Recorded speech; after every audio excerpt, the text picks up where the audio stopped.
Welcome back, ladies and gentlemen. If you haven't already, make sure to go enter the giveaway. The link will be in the description. It's part of the video that was before this one from a 5,000 subscribers special. Thank you again. And to get on with this video, today we're going to be taking a look at consistency. Now, we're going to take a look at what consistency is, how we measure that, what exactly makes someone more or less inconsistent, and how we can try to counteract this. Obviously, this isn't the end-all be-all. There's so many variables in this game, but I was trying to condense this topic into one video, but hopefully I can do a really good job. But let me know if you have any tips for people to either stay more consistent or get rid of some of those inconsistencies that people might face that we talk about in this video. Anyways, let's hop right into the video. Now, for the first topic of this video, let's define what consistency means to you. Consistency, honestly, I realized it means a lot of different things to a lot of different people, so I feel like if we standardize it, we'll be able to maybe talk about it a little bit more. Now, there's two ways that I typically measure consistency, or that I feel like a lot of people do. The first one being how you fulfill your role, because honestly, there's so many different things that happen between all the roles. You might or might not see any action, or you might see all of the action. It just really depends. So whether you're playing entry, flex, support, or hard breach, that's basically going to be where your role is going to lie, and it might have a different outcome on the end match result that you normally see at the very end, and then people might be like, oh, you're boosted or whatever. That doesn't matter as long as you're fulfilling your role. If you're playing hard breach, normally your job is to get either the wall or the hatch. If there's nothing to get, you can kind of switch off to more of a support role and help out the flex and entries, try to get some opening picks into the round. If you're an entry player, you're hoping that your support players are going to be droning you in, so that way you're able to get opening kills with as much information possible and not just going in blind, not having to drone yourself in, therefore stalling out the entry. The biggest part of it is that droning your teammate in isn't going to show up for you if you're playing support. It's going to show up for the entry because he got the kill, but it won't show up for you if you're playing support. And that's the biggest thing with the role. You need to know in your head what exactly your role is, how you're going to fulfill it, and what you can do to basically make yourself better. I think the role side of consistency relies more on communication, kind of your game sense and skill, what you are talking about, kind of what you are projecting to your team, what you're telling them, the information you're gathering, and sort of whatever the objective of your specific role is, especially hard breach or support. You're going to do a lot of helping and not so much killing. You might be doing some flank watch and get some kills there, but you're not going to be doing too much entry or anything like that. Now, the other one that I want to talk about is a scoreboard. Now, that's what you see at the very end of the match. That's where people will call you boosted if you only got 2 kills and you're playing hard breach the entire game. Scoreboard is basically the logical side of Siege. It's where you see all the numbers, who got an assist, who got killed, who got kills, and it's all the things that go into sort of your stats as a player in Rainbow Six Siege. One of the biggest things that I have noticed when playing is that when I look at the scoreboard, it might not tell me the whole story. Now, there is times where someone has been absolutely fragging out, killing everyone, and that is obviously going to be on the scoreboard. But what about all the people that are supporting him? What about the people that are droning in for him? That don't show up all the time. Now, the person who's entry fragging and getting a ton of kills is going to have a fantastic KD and a fantastic score by the end of it and probably get the MVP of the match. But that doesn't necessarily tell the story for everyone else. And honestly, that's why when people say, oh, he's getting carried, they might not be getting carried. Their team might just be doing a lot of teamwork to be able to get this person those kills in a very efficient manner. Now, a big thing, though, is that a lot of times when you're looking at the scoreboard from map to map and from match to match, it might not always line up, and this is where the inconsistencies come in. One game you might drop 18 kills, another game you might drop 2. That's a very real possibility. The first one that comes to mind when I look at inconsistencies is a lot of times people will try and be a good teammate and fill roles on their team. So if they notice, hey, we don't have a hard breacher and we need one, they're going to go play Thermite or Hibana. If they see that they need an entry, or they just want to be selfish and pick an entry without really looking at the rest of the comp, they might just go Ashe Zofia and just hope that their teammates can do whatever they want to do. Again, this is just nitpicking, but I think that the role, if you change, especially from game to game or even mid-game, can make a difference in how you're going to play and the outcome on the scoreboard. Another thing that I want to point out with inconsistencies is that everyone has map preferences.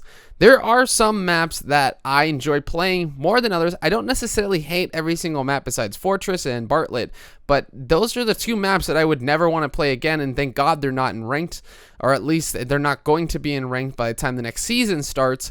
But the biggest thing to me is that I like playing Clubhouse and Consulate. I will normally do fairly well on those maps, regardless of who my teammates are, just because I kind of understand the flow of those maps a little bit better, and I think I play into that a little bit better also.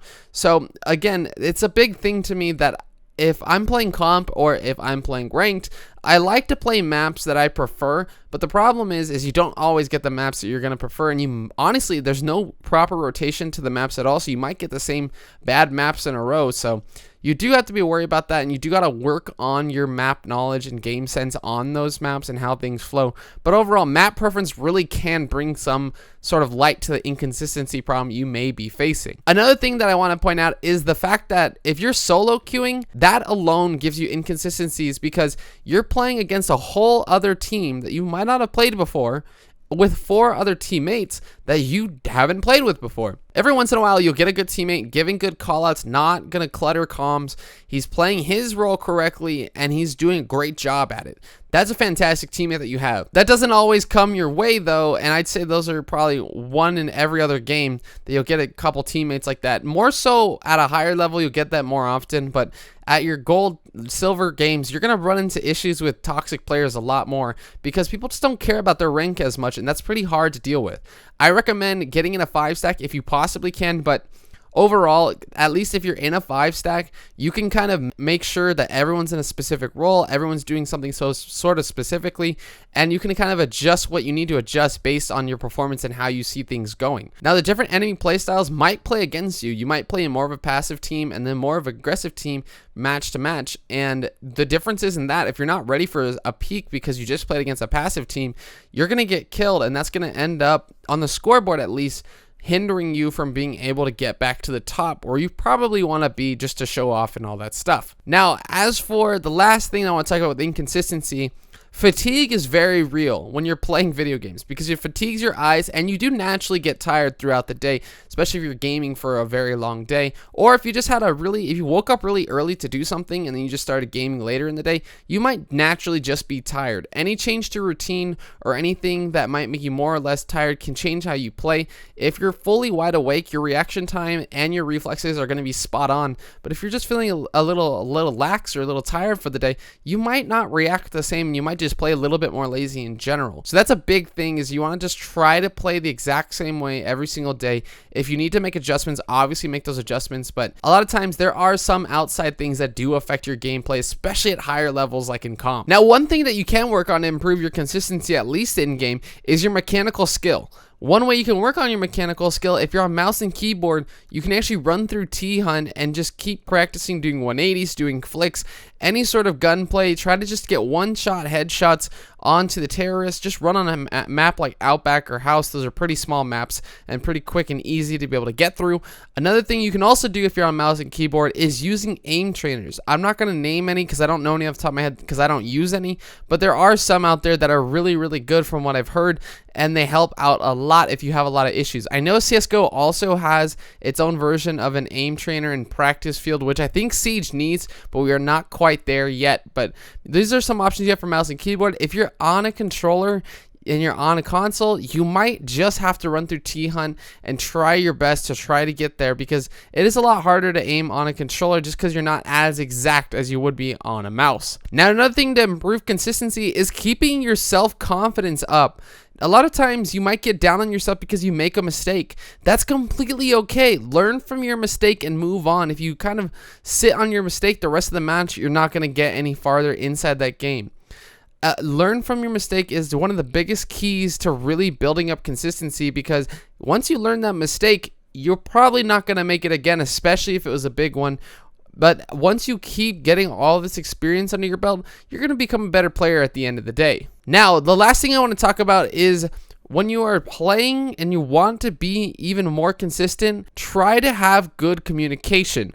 Practice your communication, practice working with your teammates, because even if your teammates are kind of toxic, or say if they're raging at you, with good communication and good practice of that communication, you'll be able to work with your teammates who are actually want to get better. If you're solo queuing, that is. If you're running in a 5-stack, you shouldn't be running into anyone getting too angry, because communication in a 5-stack is what makes this game so good, especially when you're playing comp. So make sure you work on your callouts. Make sure you work on building up your game sense. That map knowledge is very important to have. Aim is secondary in terms of consistency, because it's not too hard to practice your aim. It's more hard to practice those soft skills like game sense and sort of communication. But I think overall, if you're having any problems with consistency, take a step back. Look at exactly what you believe your mistakes you're making. A lot of times it's things that you're doing repetitively, so you might just be doing something that's not working out for you, and you can maybe take a step back, take a look at it, and fix it in the long term. Anyways, guys, I hope you enjoyed this video for today. I really enjoyed making this video. This topic is kind of broad, so I'm sure I didn't touch every little detail of it. So if you have any tips or anything like that, or want to have a conversation, make sure to let me know down in the comments below. I'll make sure to get back to you guys, and we can probably create a discussion around this, because this is a pretty hard topic to talk about in such a short video, but I think that overall this is a good starting point for it. Anyways, guys, it's gonna wrap things up for today, and this is gonna be Josh Snipes signing off. Op 4 has deployed a diffuser. You need to destroy it.